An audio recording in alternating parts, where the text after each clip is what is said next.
வணக்கம், இது ராஜபிரியன் ரிவ்யூ. இந்த வீடியோவில் மறுபடியும் நம்ம லாரன்ஸ் அண்ணை பற்றி தான் பார்க்க போகிறோம். இப்போ மறுபடியும் ப்ரெஸ்ஸை சந்திச்சிருக்காரு, 10 நிமிஷம் பேசியிருக்கிறாரு.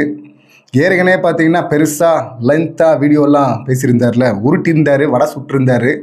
அரசியலில் குதிக்கவா வேணாவா நீங்கள் சொல்லுங்கள் அப்படின்னு மக்கள்கிட்ட கேட்குறேன் அப்படின்லாம் கேட்டிருந்தார்ல. ஸோ இப்போ கேட்டு முடிவை அறிவிக்க வந்துட்டாரா அப்படின்னா இல்லை. இன்னொரு நாள் கூடிய சீக்கிரம் அம்மாவை ஸ்டேஜில் வச்சுக்கிட்டு ரசிகர்களை கூப்பிட்டு அவங்க முன்னாடி நான் அனௌன்ஸ் பண்ணுறேன் அப்படிங்கிறத சொல்கிறதுக்கு இப்போ வந்திருக்கிறார். இது என்ன வாடா மறுபடியும்? இப்போ இந்த 10 நிமிஷத்துலேயே பார்த்தீங்கன்னா அவ்வளோ அந்தர்பல்ட்டி. இதில் எக்ஸ்ட்ரா வாயை வேற விட்டுருக்கிற. அப்படி ஏற்கனவே பேசினதுக்கே பார்த்தீங்கன்னா என்னை லைட்டாக அடிக்கலாம் ஆரம்பிச்சிட்டாங்க, ஸ்மெல் வருது அப்படிங்கிறாரு. லைட்டாக அடித்ததுக்கே ஸ்மெல் வருது, பார்த்துனேன் ரொம்ப வீக்காக இருக்கிற. இப்போ வேற வாய் விட்டுருக்கிறியே, எக்கச்சக்கமாக அடிக்க போகிறாங்களே எல்லாரும். இப்போ ஹெவியாக அடிப்பாங்கள்ல, அப்புறம் ரொம்ப டேமேஜ் ஆக போகுதுண்ணே, பார்த்துனே அப்படின்னு தான் சொல்ல தோணுது. இப்போ இந்த 10 நிமிஷம் பேசும்போதே பார்த்தீங்கன்னா நான் அங்கே ரிப்போர்ட்டரே பார்த்தீங்கன்னா ஏன்பா குழப்புற அப்படிங்கிறதுக்கு தான் தெளிவாக கேட்குறேன். அப்படி நீங்கள் அரசியலுக்கு வர்றீங்களா இல்லையா தெளிவாக சொல்லுங்கள் அப்படின்னா நான் சொல்கிறேன்னே. அதான் சொன்னேன்ல, ஒரு நல்ல முடிவு எடுத்திருக்கேன். நீங்கள் சந்தோஷப்படுற மாதிரியான நீங்கள் நினச்ச அந்த முடிவை எடுத்திருக்கிறேன். யார் நினச்ச முடிவு? இதுதான் சொன்னோம்ல. கடைசியாக பார்த்தீங்கன்னா மக்கள் தான் கூப்பிட்டாங்க.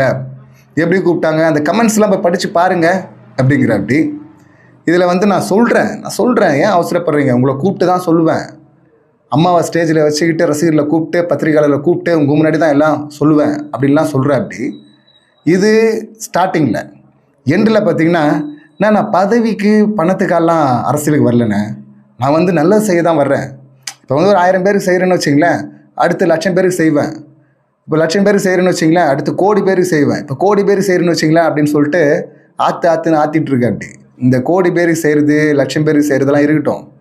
ஏற்கனவே ட்ரஸ்ட்டு ஓப்பன் பண்ணிங்கல்ல, 3 நாள் ட்ரஸ்ட்டு, அந்த ட்ரஸ்ட்டெல்லாம் லிஸ்ட்லேயே இல்லையே அப்படிங்கிறாங்களே. எல்லாத்தையும் ஓப்பன் பண்ணார், செஞ்சார், மூட்டார். ஏன் மூடினீங்க? அப்படி ஓப்பன் பண்ணி மூடினாலும் இதெல்லாம் கரண்ட்டாக ரன்னிங்கில் இருக்குது. இந்த ட்ரஸ்ட்லாம் இதெல்லாம் மூடப்பட்டிருக்கு, டெர்மினேட் ஆகிடுச்சு அப்படிங்கிற அந்த டீட்டெயில்ஸாவது இருக்கணும்ல. அது கூட இல்லையாமே, கடல்லே இல்லையாமே. அப்புறம் எங்கே ட்ரஸ்ட் ஓப்பன் பண்ணீங்க? என்ன காமெடி அதெல்லாம். இதில் வேற இவரே வீடியோலாம் போட்டிருந்தார்ல, இனிமேல் யாரும் எனக்கு பணம் அனுப்ப வேணாம், நானே என்கிட்ட இருக்கிற பணத்தை வச்சு என் பசங்களை பார்த்துக்கிறேன் அப்படின்லாம் சொல்லியிருந்தீங்களே. ஏன் அது மாட்டிப்போன்னா அந்த டவுட் வருது இல்லை? இப்போ என்ன சொல்கிறா? அப்படி நான் 1000 பேர் செஞ்சேன்னா 1,00,000 பேருக்கு செய்வேன் அப்படிங்கிறார்ல. அப்போ பணம் அனுப்புங்க. இன்னும் நீங்கள் அனுப்பிச்சிங்கன்னா, ஆல்ரெடி நான் 1000 பேர் செஞ்சிட்ருக்கேன், நீங்கள் இன்னும் பணம் அனுப்புனீங்கன்னா நான் 1,00,000 பேருக்கு செய்வேன் அப்படின்னு தானே சொல்லியிருக்கணும். ஆனால் பணம் அனுப்பாதீங்க, வேணாம், என் பணத்தை வச்சே பார்த்துக்கணும் ஏன் சொன்னீங்க? ஏன்னா பின்னாடி ஏதோ இருக்குது, மாட்டிக்கிட்டீங்க, அதான் இல்லை. அப்போ அங்கே அந்த மாதிரி உருட்டிட்டு இங்கே பார்த்தீங்கன்னா 1,00,000 பேருக்கு செய்வேன், 1,00,000 பேருக்கு செய்வேன் அப்படின்னு சொல்லிட்டு வடவடையாக சுற்றுகிறேன். அப்படி இப்போ இதோடவே சொல்லிவிட்டு சரி ஏதோ ஒன்று பேசிட்டு உளறிட்டு போனால் கூட பரவாயில்ல. இதில் ஒரு கம்பேரிசன்லாம் மாற்றம் சொன்னீங்களே, டைம் கொடுங்க அப்படிங்கிற. அப்படி அதுக்கு உதாரணம் கொடுக்குறேன். ஏன்னா இவர் குட்டி ஸ்டோரிலாம் பேச மாட்டார்ல. ஏற்கனவே அந்த ஸ்டோரியே ஒரு டுபாக் ஒரு ஸ்டோரின்னு சொல்லியிருந்தோமா, கடமையை செய் பலனை எதிர்பாராதே அப்படின்லாம் சொல்லியிருந்தேன். அப்படி இல்லை, நான் பின்னாடி இருக்கான்ல அந்த பையன் 2 வயசுலேருந்து இல்லை சின்ன வயசுலேருந்து வளர்த்துட்ருக்கேன், இப்போ 22 வயசு அப்படின்னீங்களே, இது கடமை. இப்போ இதை ஏன் இங்கே சொல்லிட்டுருக்கீங்க? நான் இவ்வளோ செஞ்சுருக்கிறேன், இவங்களுக்கு இவ்வளோ செஞ்சுருக்கிறேன், நான் அரசியலுக்கு வரக்கூடாதா? வரணும்ல அப்படிங்கிறது தானே பலன் உங்களுக்கு. அப்புறம் கடமையை செய் பலனை எதிர்பாராது அப்படிங்கிறது இந்த உருட்டு வேற. இந்த உருட்டு ஊட்டிட்டு உதாரணம் ஒன்று கொடுக்குறாரு. இப்போ என்னென்னா, இப்போ நம்ம ஒரு வாடகை வீட்டுக்கு போகிறோம்.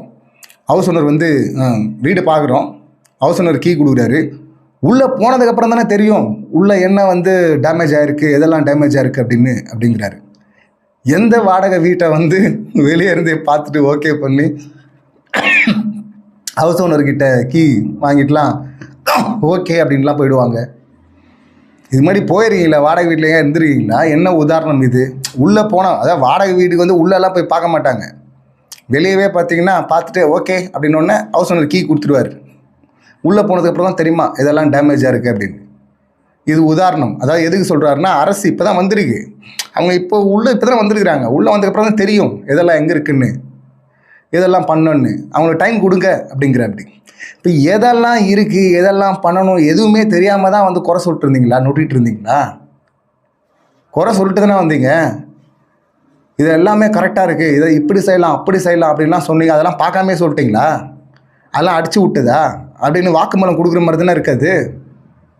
இது ஒரு பக்கம். அப்படின்னா இன்னொன்று, அந்த வாடகை வீட்டுக்கு போகிறோம் அப்படின்னா அதுலேயே அவ்வளோ பிரச்சனை இருக்குது. அது இல்லாமல் பார்த்தீங்கன்னா அந்த தெருக்குள்ளே தெரு நாயை உள்ளே விடாது நம்மளை. சில நாய்க்கு பார்த்திங்கன்னா பிஸ்கெட் போடணும், சில நாய் வந்து பிரியாணி தான் கேட்குமா. ஆமாம், ஸ்பெஷலாக இதில் வேறு இந்த ஹோட்டலில் தான் வாங்கணும் அப்படின்லாம் கூட கேட்கும். அந்த நாயெல்லாம் கேட்குமா, நான்வெஜ் தான் கேட்குமா. அதெல்லாம் போட்டு தான் அந்த நாயை கரெக்ட் பண்ணோமா, அப்போ தான் அங்கே வாழ முடியுமா. அந்த மாதிரி வாழறவங்கெல்லாம் பார்த்தீங்கன்னா அந்த மாதிரி கரெக்ட் பண்ணி தான் வாழறாங்க. அவர் புரியுதா, பாடிய துதியை கவனிச்சிரா அப்படின்வாங்கல்ல, அந்த மாதிரி தான் கேட்கணும். இவர் அரசாங்கத்துக்கு பார்த்தீங்கன்னா வாடகை வீட்டோட கம்பேர் பண்ணுறாரு. அப்போ நாயை யாரோட கம்பேர் பண்ணுறீங்க? என்ன திமிரு இருந்தால் மக்களை வந்து நாயின்னு வேற சொல்லுவீங்க.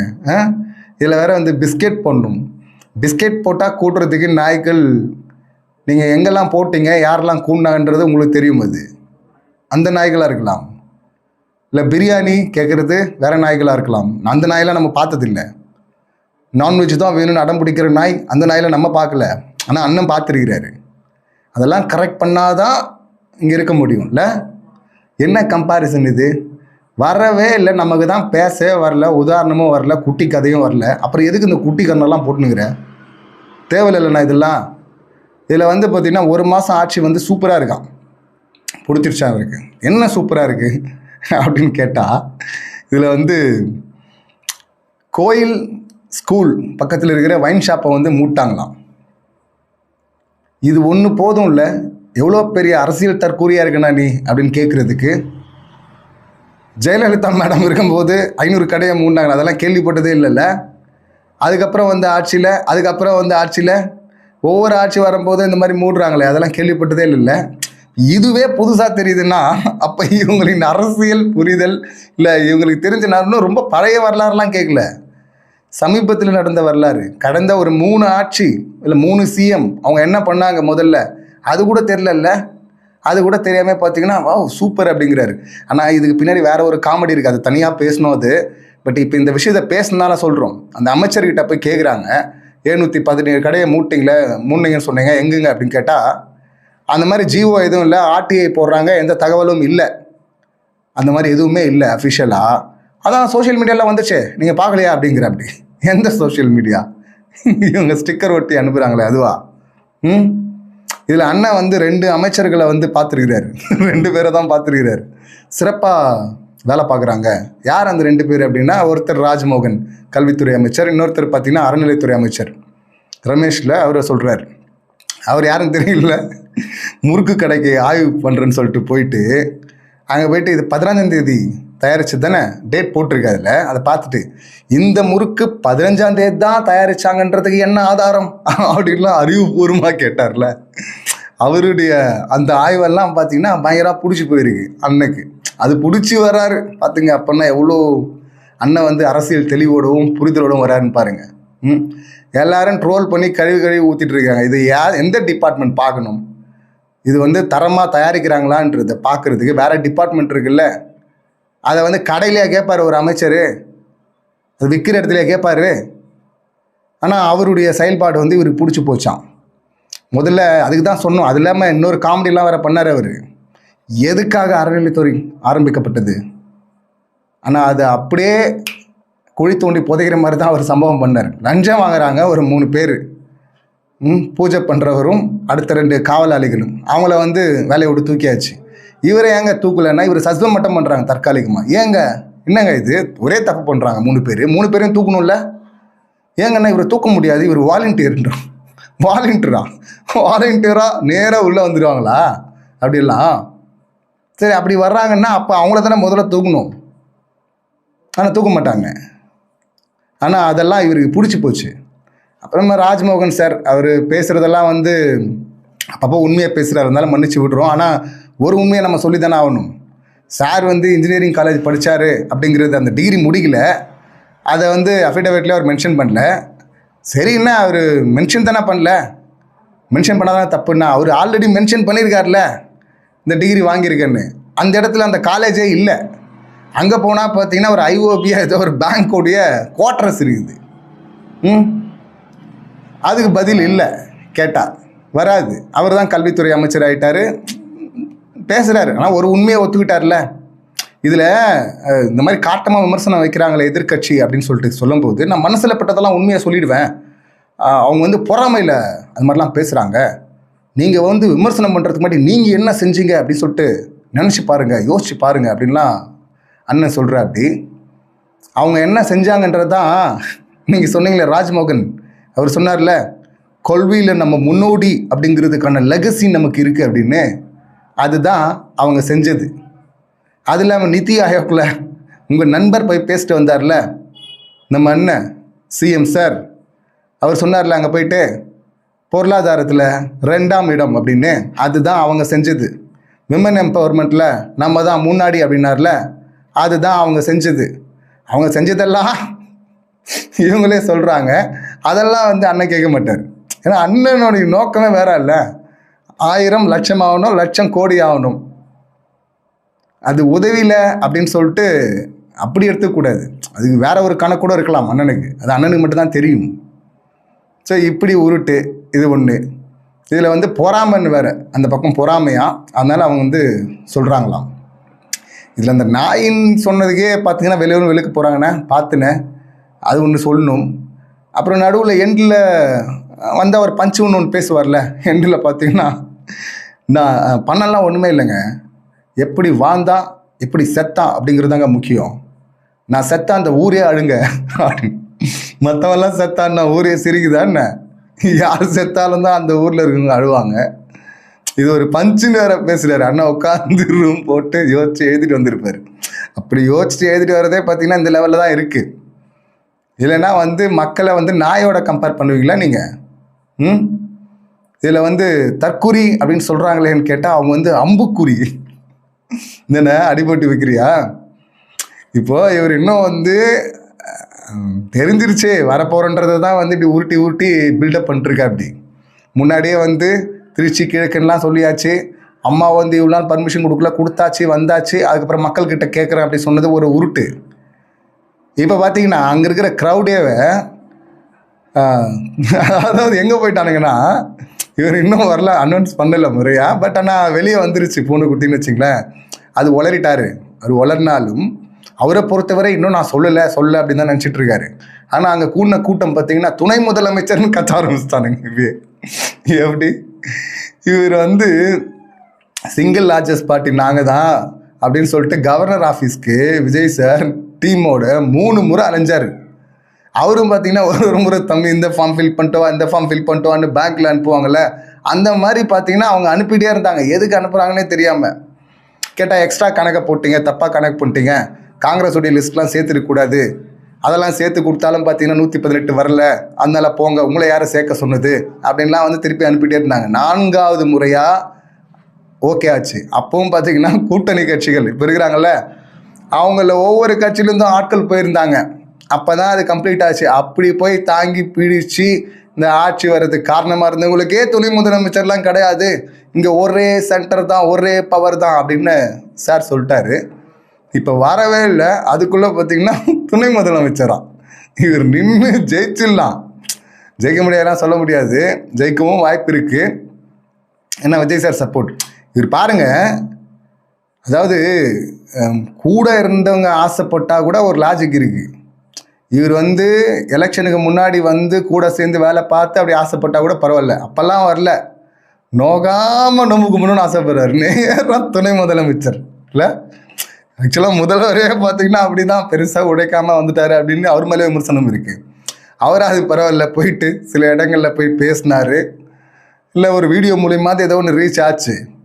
இவர் என்ன பண்ணார், ஆட்சி அமைஞ்சதுக்கப்புறம் பார்த்தீங்கன்னா இப்போ வந்து வீடியோ போட்டு நேராக முதலமைச்சர் எங்கே ரிசைன் பண்ணாரோ அங்கே போய் நின்று இப்போ பார்த்தீங்கன்னா உடனே துணை முதலமைச்சர் ஆகிடணும் நேராக. இல்லை ரொம்ப ஓவராக இல்லையா அதெல்லாம்? இதில் வந்து நிறைய இடத்துலேருந்து அழைப்பெல்லாம் வருது. நடுவில் இது வேறு விட்டுருவார்ல, விட மாட்டார்ல. ஐ மீன் ரஜினி சார் இருக்காமல் இவருடைய பேட்டி எந்த பேட்டியும் இருக்காதுல்ல. ரஜினி சார் என்ன சொன்னார்னு கேட்டால், அவருடைய ஆசீர்வாதத்தோடு தான் நான் வரேன் அப்படிங்கிற. அப்படி எத்தனை பேர் தான் வருவாங்களோ தெரில. தலைவரே வேணான்னு சொல்லிட்டு போயிட்டார். அவரோட ஆசீர்வாதத்தோட வரதெல்லாம் இருக்கட்டும், ரஜினி சாரை அந்தளவுக்கு மோசமாக, கேவலமாக, கீழ்த்தரமாக இந்த விர்ச்சுவல் வாரியர்ஸ்லாம் பேசிட்டு இருந்தாங்களே, அப்போல்லாம் நீங்கள் எங்கே இருந்தீங்க? உங்கள் தலைவர் தானே, தலைவர்ன்னுவீங்கள. நான் கூட வீடியோ போட்டிருக்கேங்க, யார் தெரியுமாடா ரஜினி சார், என்னடா பேசிகிட்டு இருக்கீங்க அப்படின்னு. ஆனால் இந்த பீஸ் வாயே திறக்காது. இந்த பீஸ் இப்போ வந்துட்டு அவருடைய முழு ஆசீர்வாதத்தோடு தான் நான் வரேன். அவர் ஆல்ரெடி நிறைய முறை சொல்லிட்டாரு, சமீபத்தில் கூட சொல்லியிருந்தார் நினைக்கிறேன், என் பேரை தேவையில்லாமல் யாரும் யூஸ் பண்ணாதீங்க அப்படின்னு.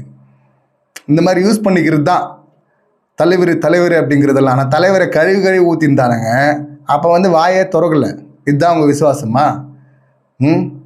தலைவருக்கே இந்த விசுவாசம் தான் அப்படின்னா, இப்போ இவரை நம்பி ஓட்டு போட்டால் அந்த மக்களுக்கு அதே தான், அங்கே என்ன நடந்துச்சோ அதே தானே திரும்ப பண்ணுவார். அந்த விசுவாசம் தானே கிடைக்கும். இதில் துணை முதலமைச்சர் ஆகணுமா ஸ்ட்ரைட்டாக? என்னென்னா இங்கே வந்து அம்புக்குறி, அவங்க தற்குறி இல்லை அம்புக்குறி, மலையை உடைப்பாங்க, எங்கெங்கேயோ நுழைவாங்க. அதான் பார்த்துட்டு இருக்கிறோமே, மலையை உடைப்பாங்களான்னு தெரியாது, நுழையிறதெல்லாம் பார்த்துட்டு இருக்கிறோமே, ஆய்வுன்னு வந்து அதெல்லாம் காமெடியாக தானே இருக்குது. இப்போ இன்றைக்கி ஆக்சுவலாக தனி வீடியோ பண்ணோம், பட் இந்த இன்ஃபர்மேஷனை சேர்த்து சொல்லிவிடுவோம். அங்கே போயிட்டு மாற்றுத்திறனாளிகளுக்கு பைக் கொடுக்குறோம் அப்படின்னு சொல்லிட்டு கொடுக்குறாரு அமைச்சர். இங்கே வந்து பார்த்திங்கன்னா ரிப்போர்ட்டர் கேட்குறாங்க, 4 மாதத்துக்கு முன்னாடி கொடுத்த ஆட்களை அதே வண்டியை கூப்பிட்டு வந்து புதுசாக ஸ்டிக்கர் ஒட்டுனுக்கிறீங்க அப்படின்னு. ஓ அப்படியா, அது என்னன்னு நான் விசாரிக்கிறேன் அப்படிங்கிறாரு. எத்தனை இடத்துல ஸ்டிக்கரு? இதில் எதிர்கட்சி வந்து விமர்சனம் பண்ணுறதுக்கு முன்னாடி யோசிக்கணுமா? அவங்க யோசிக்கிறது இருக்கட்டும், இதெல்லாம் நீங்கள் பார்க்குறீங்களா இல்லையா? இதை பார்த்துட்டாது நீங்கள் யோசிப்பீங்களா இல்லையா? யோசனைன்னு ஏதாவது ஒன்று வருமா இல்லையா சொந்தமாக? அப்படி வந்திருந்தா வாடகை வீடு, தெருநாயா? மக்களை தெருநாயோட போய் கம்பேர் பண்ணுவீங்களா நீங்கள்? தெருநாயோட கம்பேர் பண்ணிவிட்டு இதில் வேறு லைட்டாக அடிக்கும்போதே ஸ்மெல் வருதான். லைட்டாக அடிக்கும்போதே வந்திருக்கு. இப்போ வாய் விட்டுருக்கீங்களே, எக்கச்சக்கமாக அடிப்பாங்களே, என்ன பண்ண போகிறீங்களோ பார்த்துனே உஷாராக இருங்க. அதே போல் ரொம்ப உருட்ட முடியாதுன்னா 2 வருஷம் முன்னாடியே வந்துருச்சு. இப்போ நம்ம சொன்னோம்ல ஆல்ரெடி, காலஸ் நோவா அப்படிங்கிற யூடியூப் சேனல், அந்த சேனலில் போட்டிருந்த வீடியோ கிளிப்பிங்கெல்லாம் இப்போ எடுத்து சந்தில் பரப்ப ஆரம்பிச்சிட்டாங்க.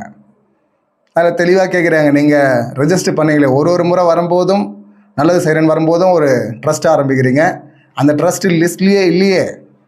அகரம் ஃபவுண்டேஷன் இருக்குது லிஸ்ட்டில், ஆனால் நீங்கள் கொடுத்தீங்களே நம்பர், அது லிஸ்ட்லேயே இல்லையே. ஐ மீன் அதாவது ஓப்பனும் பண்ணப்படல, டெர்மினேட்டும் பண்ணப்படல, பதிவே பண்ணப்படல. அப்படி ஒன்று இல்லவே இல்லை, கடல்லே இல்லை அப்படிங்கிறது தான் நிலைமை.